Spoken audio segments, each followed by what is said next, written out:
Hello friends, welcome to our channel learn stock charts to earn. दोस्तों, अगर अब तक आपने मेरे चैनल को विजिट नहीं किया तो चैनल पर आइए, यहाँ पे प्लेलिस्ट पे क्लिक कीजिए। प्लेलिस्ट पे क्लिक करने के बाद यहाँ पे मैंने कैटेगरी वाइज वीडियोस अपलोड करके रखे हैं।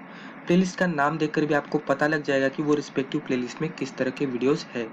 तो आपके इंटरेस्ट के हिसाब से आप ये वीडियोस देख लीजिए। और अगर आपको चैनल पे कुछ भी मीनिंगफुल लगता है और अगर आपको लगता है कि चैनल पे जो भी हमने इन्फॉर्मेशन प्रोवाइड की है उससे आपके नॉलेज में गेन हो रहा है, तो ये आप मेरे चैनल को सब्सक्राइब कीजिए। और अगर सब्सक्राइब करते हैं तो रेगुलर अपडेट्स के लिए बेल आइकॉन को क्लिक कीजिए। दोस्तों, अगर आपको स्टॉक मार्केट रिलेटेड बुक्स में इंटरेस्ट है तो अमेजोन पर आकर ये मेरा नाम डाल दीजिए और सर्च पे क्लिक करने के बाद अब तक जितने भी मैंने बुक्स पब्लिश किए हैं आपके सामने आ जाएंगे। यहाँ पे भी हमने बेसिक इंफॉर्मेशन प्रोवाइड करने की कोशिश की है। उसके ही साथ जो अलग अलग ट्रेडिंग स्ट्रेटेजीज रहते हैं, जैसे कि इंट्राडे ट्रेडिंग स्ट्रेटेजीज, फिर शॉर्ट टर्म ट्रेडिंग स्ट्रेटेजीज, फिर स्विंग ट्रेडिंग स्ट्रेटेजीज, फिर मल्टीबैगर स्ट्रेटेजीज, तो हर अलग तरह के स्ट्रेटेजीज के ऊपर, चार्ट पैटर्न्स के ऊपर और टेक्निकल इंडिकेटर्स के ऊपर हमने बुक पब्लिश करने की कोशिश की है। हिंदी में भी एक बुक पब्लिश किया है दोस्तों, जो बेसिक इन्फॉर्मेशन प्रोवाइड करता है stock market and technical analysis के बारे में। तो यहाँ पे आइए दोस्तों, और जो भी इन्फॉर्मेशन प्रोवाइड की है उससे भी आप फ़ायदा लेने की कोशिश कीजिए दोस्तों। लेकिन जो भी हमने इन्फॉर्मेशन या रिस्पेक्टिव बुक्स में प्रोवाइड की है उसे आप एजुकेशनल पर्पज़ ही कंसिडर कीजिएगा दोस्तों। और एक बात, अगर आपको मेरा एजुकेशनल स्टॉक वॉलेट ज्वाइन करना है तो आप उसे भी ज्वाइन कर सकते हैं।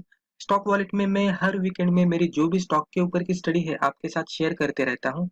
जो भी हम टेक्निकल एनालिसिस करेंगे वो इक्विटी सेगमेंट के लिए रहेगा। उस टेक्निकल एनालिसिस में हम जो स्टॉक सिलेक्ट करेंगे उसके सिलेक्शन के पीछे का रीजन, उसमें हमें कहाँ पे बाय करना है, टारगेट किस तरह से कैलकुलेट करना है और हमारा स्टॉप लॉस कहाँ पे होने वाला है, इस तरह की इंफॉर्मेशन हम डिस्कस करते रहते हैं। स्टॉक वॉलेट हमारा पीडीएफ फॉर्मेट में रहेगा और स्टॉक वॉलेट में हम जो भी इंफॉर्मेशन डिस्कस करते रहते हैं वो पूरी तरह से एजुकेशनल पर्पज है।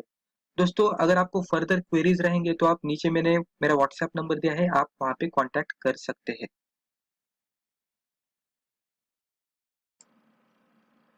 तो चलिए दोस्तों, आज का टॉपिक शुरू करते हैं। दोस्तों, आज की वीडियो में हम एक इंट्राडे की ट्रेडिंग स्ट्रेटजी देखेंगे, जिसमें हम देखेंगे कि स्टॉक का सिलेक्शन इंट्राडे के लिए किस तरह से किया जाए।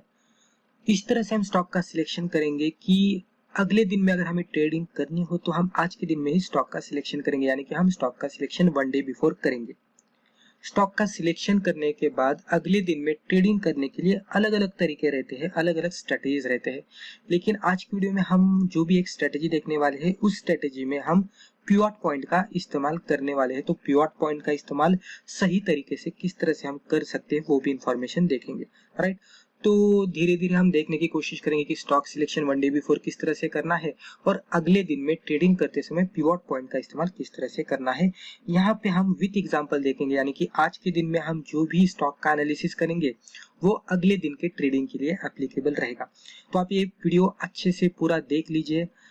पूरा देखने के बाद, पूरा समझ लेने के बाद अगले दिन में, अगले ट्रेडिंग सेशन में जिस तरह से मैंने कहा है उस तरह से वो पर्टिकुलर स्टॉक को ट्रैक करने की कोशिश कीजिए। डेफिनेटली आपको समझ में आएगा कि one day before stock selection करके हम अगले दिन में पिवट पॉइंट के साथ किस तरह से ट्रेडिंग कर सकते हैं। दोस्तों, एक बात कहना चाहूंगा कि हमारे चैनल पे एक नया फीचर आया है, चैनल मेंबरशिप का। दोस्तों, अगर आपको हमारे चैनल का मेंबर बनना है तो ये वीडियो के नीचे है तो हमारे चैनल पे जाकर सब्सक्राइब बटन के बाजू में आपको एक ज्वाइन का बटन मिल जाएगा।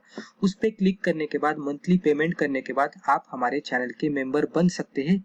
वहां पे हमारे चैनल के कम्युनिटी पोस्ट थ्रू में इस तरह से ही अलग अलग नॉलेज डालते रहता हूँ related to stock market and technical analysis. वैसे तो हम चैनल पे हर एक चीज डिस्कस करने की कोशिश करते हैं, लेकिन अलग अलग स्टॉक मार्केट और टेक्निकल एनालिसिस के और भी कुछ सीक्रेट्स रहते हैं वो वहां पे मैं शेयर करते रहता हूँ। उसे हम एक्सक्लूसिव पर्क्स भी कह सकते हैं। तो वो खाली पोस्ट जो भी हमारे चैनल के मेंबर्स हैं उनको ही दिखेंगे और जो मंथली पेमेंट है वो भी 150 रुपए के ही आसपास है। तो बहुत ही कम पेमेंट में आपको अच्छी खासी इन्फॉर्मेशन डेफिनेटली हमारे चैनल के मेंबरशिप थ्रू मिल जाएगी। तो आप उससे भी फायदा ले सकते हैं। तो चलिए अभी मैं डायरेक्टली चार्ट ओपन करता हूँ। तो दोस्तों, यहाँ पे मैंने एग्जाम्पल के तौर पर सिप्ला का चार्ट लिया है, राइट। ये कैंडल स्टिक चार्ट और ये डेली चार्ट है। अभी चार्ट पे अगर आप देखेंगे तो सिप्ला का चार्ट हमने सिलेक्ट क्यों किया है, जैसे कि हमें पहला पॉइंट यही देखना है कि हमें वन डे बिफोर स्टॉक का सिलेक्शन करना है, यानी कि आज के दिन में हमें स्टॉक का सिलेक्शन करना है जो कि कल के ट्रेडिंग सेशन में, यानी कि आने वाले ट्रेडिंग सेशन में एप्लीकेबल रहेंगे। तो ये स्टॉक हमने सिलेक्ट क्यों किया है, तो इसके पीछे का एक सिंपल रीजन है। यहाँ पे मैंने दो ट्रेंड लाइन मार्कआउट किए हैं, यहाँ पे एक हॉरिजॉन्टल ट्रेंड लाइन है, ऊपर यहाँ पे एक हॉरिजॉन्टल ट्रेंड लाइन है। अभी आप यहाँ पे देखेंगे तो ये दो ट्रेंड लाइन मार्कआउट करने के बाद यहाँ पे मैंने इस तरह से पेंसिल से ड्रॉ भी किया है, इस तरह से लाइंस मैंने मार्कआउट किए हैं जो कि आपको बता रहे हैं सिप्ला के सपोर्ट और रेजिस्टेंस लेवल्स। आप देख सकते हैं यहाँ पे मैंने लाइन मार्कआउट की है, यहाँ पे सपोर्ट लिया था राइट, ऊपर से नीचे आने के बाद यहाँ पे भी सपोर्ट लिया था, यहाँ पे भी सपोर्ट लिया था। अभी यहाँ पे देखेंगे तो रेजिस्टेंस लिया था, यानी कि नीचे से ऊपर जाने के बाद यहाँ पे रेजिस्टेंस लिया था राइट, फिर यहाँ पे नीचे आ गया, फिर यहाँ पे ऊपर जाने के बाद फिर से यहाँ पे रेजिस्टेंस लिया, यहाँ से नीचे आ गया राइट। फिर यहाँ पे देखेंगे तो यहाँ पे फिर से अगर आप देखेंगे तो इस तरह से ऊपर से थोड़ा नीचे आने के बाद थोड़ा विप्सॉमी में गया, लेकिन फिर भी सपोर्ट और रेजिस्टेंस लिया था, ऊपर से नीचे जाने के बाद सपोर्ट और नीचे से ऊपर जाने के बाद रेजिस्टेंस लिया था। फिर ये एक लाइन हमने मार्कआउट की है, इसे भी देखेंगे तो नीचे से ऊपर जाने के बाद यहाँ पे रेजिस्टेंस लिया, फिर उसमें फॉल आ गया। और यहाँ पे भी अगर आप देखेंगे तो ऊपर से नीचे आ गया, सपोर्ट लिया, फिर थोड़ा ऊपर गया, लेकिन फाइनली से ब्रेक डाउन दिया। एक बार ब्रेक डाउन देने के बाद इसमें यहाँ तक मूवमेंट आ गई। तो इस तरह से हमने मैक्सिमम पॉइंट्स को आइडेंटिफाई किया जहां पे भी सिप्ला का स्टॉक अच्छी तरह से सपोर्ट और रेजिस्टेंस वर्कआउट कर रहा है। तो ये हो गए दो लाइंस मार्कआउट करने के पीछे के रीजन।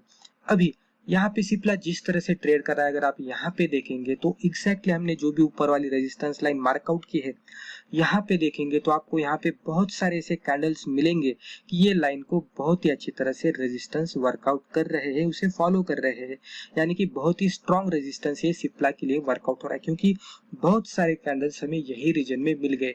एक भी कैंडल आपको यहाँ पे नहीं मिलेगी कि जो ये लेवल के ऊपर जाकर क्लोज आउट दी हुई होगी। यहाँ पे ये ट्रेडिंग करते करते ऊपर तो गया, लेकिन क्लोजिंग फाइनली उसकी ये लाइन के नीचे ही हुई। तो बहुत सारे कैंडल्स यहाँ पे नीचे आकर क्लोज हुए राइट।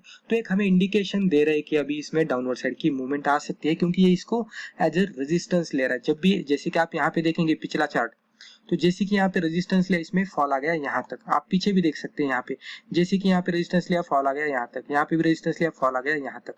तो एक सिप्ला का हिस्टोरिकल जो भी चार्ट हमने देखा उसे वो भी फॉलो करने की संभावना है, क्योंकि हम कहते हैं कि हिस्ट्री रिपीट्स, तो वो यहाँ पे होने की संभावना है। तो यहाँ पे ये जो दो ट्रेंड लाइंस हमने मार्कआउट किए, इससे हमें पता लग गया कि सिप्ला यहाँ पे रेजिस्टेंस ले रहा है, और सिप्ला में अगर कोई भी दायरा ब्रेक डाउन होता है तो इसमें फर्दर फॉल आने की संभावना है। तो इसी वजह से हमने स्टॉक का सिलेक्शन किया राइट। अभी स्टॉक का सिलेक्शन तो किया है, लेकिन अगले दिन में हमें इसे किस तरह से ट्रेड करना है, तो सिंपल सी बात है। अभी ये रेजिस्टेंस पे रुक रहा है तो इसमें हमें सेल ही करना चाहिए, क्योंकि टेक्निकल एनालिसिस में हम जनरली क्या करते हैं कि स्टॉक सपोर्ट पे रहेगा तो हम बाय करते हैं, और रेजिस्टेंस पे रहेगा तो हम सेल करते हैं। तो यहाँ पे अगर आप देखेंगे तो ये स्टॉक हमें रेजिस्टेंस पे मिल गया है, और रेजिस्टेंस पे अगर आप ये लास्ट वाली कैंडल देखेंगे आप, तो ये बहुत ही बेरिश बनकर यहाँ पे क्लोज आउट दी है। तो यहाँ पे क्लियरली हमें इंडिकेशन मिल रहा है कि ये स्टॉक रेजिस्टेंस पे रुक रहा है, और लास्ट वाली कैंडल हमें यहाँ पे बीरेज भी मिल गई है। यानी कि यहाँ पे इस तरह का सिनेरियो हमें दिख रहा है कि अगर इसके फर्दर लो ब्रेक होंगे तो इसमें पैनिक फॉल भी आ सकता है, इसमें अच्छी खासी गिरावट भी आ सकती है। तो ये कुछ रीजंस को देखकर हमने ये स्टॉक का सिलेक्शन किया है वन डे बिफोर, जिसमें हमें अगले ट्रेडिंग सेशन में इंट्राडे बेसिस पे ट्रेड करना है। अभी ये हो गया स्टॉक सिलेक्शन का। अभी इंट्राडे में ट्रेड करने के लिए हमें क्या करना है, देख लीजिए यहाँ पे हमें यही चार्ट को 5 मिनट के चार्ट पे कन्वर्ट करना है। 5 मिनट के चार्ट पे कन्वर्ट करने के बाद हमें यहाँ पे पिवट पॉइंट को इंसर्ट करना है। अभी देख सकते हैं आप यहाँ पे हमने पिवट पॉइंट को इंसर्ट किया। अभी जो भी हमने हॉरिजॉन्टल दो लाइंस मार्कआउट किए थे वो भी वर्कआउट होने वाले हैं एज ए सपोर्ट और रेजिस्टेंस, और हमारे पिवट पॉइंट का भी हम इस्तेमाल करने वाले हैं। लेकिन अगर आप देखेंगे तो हमने जो भी दो हॉरिजॉन्टल लाइंस मार्कआउट किए हैं उसका दायरा बहुत ही बड़ा है। ये ऊपर वाली लाइन बहुत ही ऊपर है, नीचे वाली लाइन बहुत ही नीचे। आप प्राइस रेंज भी देख सकते हैं, तो इंट्राडे में उतनी मूवमेंट आने की संभावना थोड़ी कम होती है, तो ये दायरा बहुत ही दूर हो जाता है। इसलिए हमने थोड़ा दायरा कम करने के लिए हमने यहाँ पे पिवट पॉइंट्स का इस्तेमाल कर दिया। तो हमने यहाँ पे पिवट पॉइंट को डाल दिया, और पिवट पॉइंट को डालने के बाद इमीडिएटली हमें इस तरह से कुछ वैल्यूज मिल गए। जब भी हम हमारे चार्ट पे पिवट पॉइंट डालते हैं तो हमें basic pivot point R1, R2, R3 ये इसके रेजिस्टेंस लेवल रहते हैं, और S1, S2 और S3 इसके सपोर्ट लेवल रहते हैं। यानी कि वो ऊपर जाएगा तो R1, R2, R3 पे रेजिस्टेंस लेगा, और PP से नीचे जाएगा तो S1, S2, S3 पे वो सपोर्ट लेगा राइट। अभी इसमें अगर आप ये दिन का भी देखेंगे, अभी ये लास्ट ट्रेडिंग सेशन, इसमें भी अगर आप देखेंगे तो जो हमने हॉरिजॉन्टल लाइन मार्कआउट की थी एग्जैक्टली वहां पे ही ये कैंडल ने रेजिस्टेंस लिया, और नीचे आकर ये ग्रीन कैंडल क्लोज हुई। फिर यहाँ पे ये कैंडल बेरिश बन गई। बेरिश बनने के बाद इमीडिएट बेसिस पे आप देख सकते हैं हम इसके हाई के ऊपर भी सेल करते, यानी कि हाई के ऊपर स्टॉप लॉस लगा के इसके लो के नीचे अगर हम सेल करते तो हमें इतना अच्छा खासा फॉल ये पर्टिकुलर स्टॉक में मिल जाता है। ये ऑलरेडी लास्ट सेशन का हुआ यानी कि प्रिपेयर हुआ चार्ट है। अभी दोस्तों पिवट पॉइंट का तो आपको पता लग गया होगा कि जब भी हम टेक्निकल इंडिकेटर पिवट पॉइंट हमारे चार्ट पे डालते हैं तो इस तरह से चार्ट हमारे सामने आता है। ये 5 मिनट का चार्ट है और इस तरह से पिवट पॉइंट हमारे सामने दिख जाते हैं। अभी अगले दिन में ट्रेडिंग करते समय ये एक बात हमें ध्यान में रखनी है कि इमीडिएट बेसिस पे पहले 5 मिनट में, पहला 1 मिनट, पहले 2 मिनट, पहले 10 मिनट, 15 मिनट में आपको ट्रेडिंग नहीं करनी है। बहुत सारे ट्रेडर्स ऐसे रहते हैं कि मार्केट खुलते ही उसमें ट्रेड लेते हैं, या तो 5 मिनट वेट करते हैं, पेशेंस नहीं रहते, डिसिप्लिन नहीं रहता, माइंड कंट्रोल नहीं रहता और कहाँ पे भी पोजीशन बना लेते हैं और फिर फाइनली लॉस में चले जाते हैं। तो यहाँ पे हमें वो गलती नहीं करनी है। पिवट पॉइंट आपके सामने आ जाएंगे, आपको थोड़ा वेट करना है। आपको 10 बजे, 10:30 बजे, 11 बजे तक आपको वेट करना है, कोई बात नहीं है। आपको पहले चार्ट प्रिपेयर होने देना है। चार्ट प्रिपेयर होने के बाद आपको एक ही बात ध्यान में रखनी है कि ये स्टॉक में आपको सेल करना है, क्योंकि डेली चार्ट में हमने देखा था कि यहाँ पे हमें सेलिंग के इंडिकेशन दिख रहे हैं, तो हमें यहाँ पे सेल ही करना है, हम यहाँ पे बाय नहीं करेंगे। ये एक बात हमें ध्यान में रखनी है। सेल करने के लिए हम क्या करेंगे कि नीचे से जब भी ऊपर जाएगा तो ऊपर वाले हर एक पिवट पॉइंट हमारे लिए रेजिस्टेंस रहेंगे, राइट। यानी कि स्टॉक यहाँ पे रहेगा तो ऊपर जब भी यहाँ पे जाएगा तो ये पी पे हमारे लिए रेजिस्टेंस रहेगा। मान लीजिए यहाँ पे ये स्टॉक है और यहाँ से ऊपर जाएगा तो यस वन हमारे लिए रेजिस्टेंस बनेगा। हालांकि यस वन यानी कि सपोर्ट है, लेकिन फिर भी मान लीजिए कि स्टॉक यहाँ पे ओपन हुआ तो यहाँ से ऊपर गया तो ये हमारे लिए फिर ये चार्ट के लिए रेजिस्टेंस ही वर्कआउट होने वाला है, क्योंकि सपोर्ट और रेजिस्टेंस एक ही होते हैं। जब भी हम ऊपर से नीचे आते हैं तो वही लेवल को हम सपोर्ट कहते हैं, और नीचे से ऊपर जब भी हम जाते हैं तो वही लेवल को हम रेजिस्टेंस भी कहते हैं, तो वो एक ही रहते हैं, राइट। तो हमें 1 घंटा, आधा घंटा, 1 घंटा, 2 घंटे तक हमें वेट करना है और फिर बाद में हमें चार्ट को ओपन करना है और देखना है कि चार्ट किस तरह से बना हुआ है, किस तरह से प्रिपेयर हुआ है। हमें डेफिनेटली पूरे दिन में अपॉर्चुनिटी मिल ही जाती है, लेकिन हमें पेशेंसली काम करना पड़ेगा, पेशेंटली काम करना पड़ेगा। अब यहाँ पे अगर आप देखेंगे तो हमें क्या करना है, मान लीजिए कि इस तरह के पिवट पॉइंट हमें कल के दिन में मिल जाते हैं। मान लीजिए कि चार्ट यहाँ कहाँ तो ओपन होता है, एक एग्जांपल के तौर पे बोल रहा हूँ मैं। अभी मैं ये 2 लाइन के बीच में, एक एग्जांपल के नहीं तो हम ये पीपी और एस वन के अंदर का मैं आपको यहाँ पे एग्जांपल के तौर पर बोलता हूँ। ये 2 लाइन में मैं जो भी बोलूंगा वही एप्लीकेबल रहेगा। अगर ये 2 लाइन के बीच में ओपन होता है, या तो ये 2 लाइन के, यानी कि ये 2 लाइन के बीच में ओपन होता है, या तो ये 2 लाइन के बीच में अगर उसका ओपन होता है तो वही एप्लीकेबल रहेगा। यहाँ पे मैं एग्जांपल के तौर पर आपको खाली ये जो पीपी है और यस वन है उसके अंदर का मैं आपको बता देता हूँ कि एग्जाम्पल के तौर पर आप कंसिडर कीजिए कि कल सिप्ला का चार्ट पीपी और यस वन के बीच में यहाँ पे ओपन होता है। तो हमें ट्रेडिंग इसमें किस तरह से करनी है, तो पहले तो हमें वेट करना है। मान लीजिए हम 10:30, 11 बजे तक वेट करते हैं और 11 बजे हमें सिप्ला का चार्ट यहाँ पे नजर आता है पीपी और एस वन के बीच में। तो हम यहाँ पे कहाँ पे भी एंट्री नहीं ले लेंगे, हम एक बार वेट करेंगे ये स्टॉक को ऊपर वाले रेजिस्टेंस लाइन तक जाने देने का। यानी कि मान लीजिए ट्रेड करते करते ये रेजिस्टेंस लाइन पे जाएगा और यहाँ पे कोई बियरिश कैंडल, रेड कैंडल बनाएगा और यहाँ पे हमें ट्रेंड रिवर्सल की इंडिकेशन देगा शॉर्ट टर्म, यानी कि इंट्राडे बेसिस पे यहाँ निचले साइड में। तो यहाँ पे जो भी रेड कैंडल बनेगी, मान लीजिए इस तरह की कैंडल बनेगी, तो उसके हाई के ऊपर हमें स्टॉप लॉस लगाकर लो के नीचे सेल करना है और ये नीचे वाली लाइन हमारी टारगेट रहेगी, राइट। तो इस तरह से करना है। मान लीजिए कि ये दूसरा एक सिनेरियो बन सकता है कि ये यहाँ पे ओपन होगा और यहाँ पे आएगा ही नहीं, मार्केट पैनिकली ओपन होगा, ये स्टॉक भी पैनिकली ओपन होगा, तो यहाँ से कंटिन्यू नीचे जाते रहेगा। तो यहाँ पे हमें देखना है कि ये जो निचली लेवल है उसको ब्रेक डाउन मिलता है क्या। कोई कैंडल, मान लीजिए ये नीचे यस वन फॉर एग्जांपल है, तो इसको कोई कैंडल ब्रेक डाउन देती है तो इमीडिएट बेसिस पे जो भी कैंडल ब्रेक डाउन देगी उसके हाई के ऊपर हमें स्टॉप लॉस लगाकर उसके लो के नीचे सेल करना है और नीचे वाला जो भी सपोर्ट है वो हमारा पहला टारगेट रहेगा। तो इस तरह से हमें ट्रेड करना है।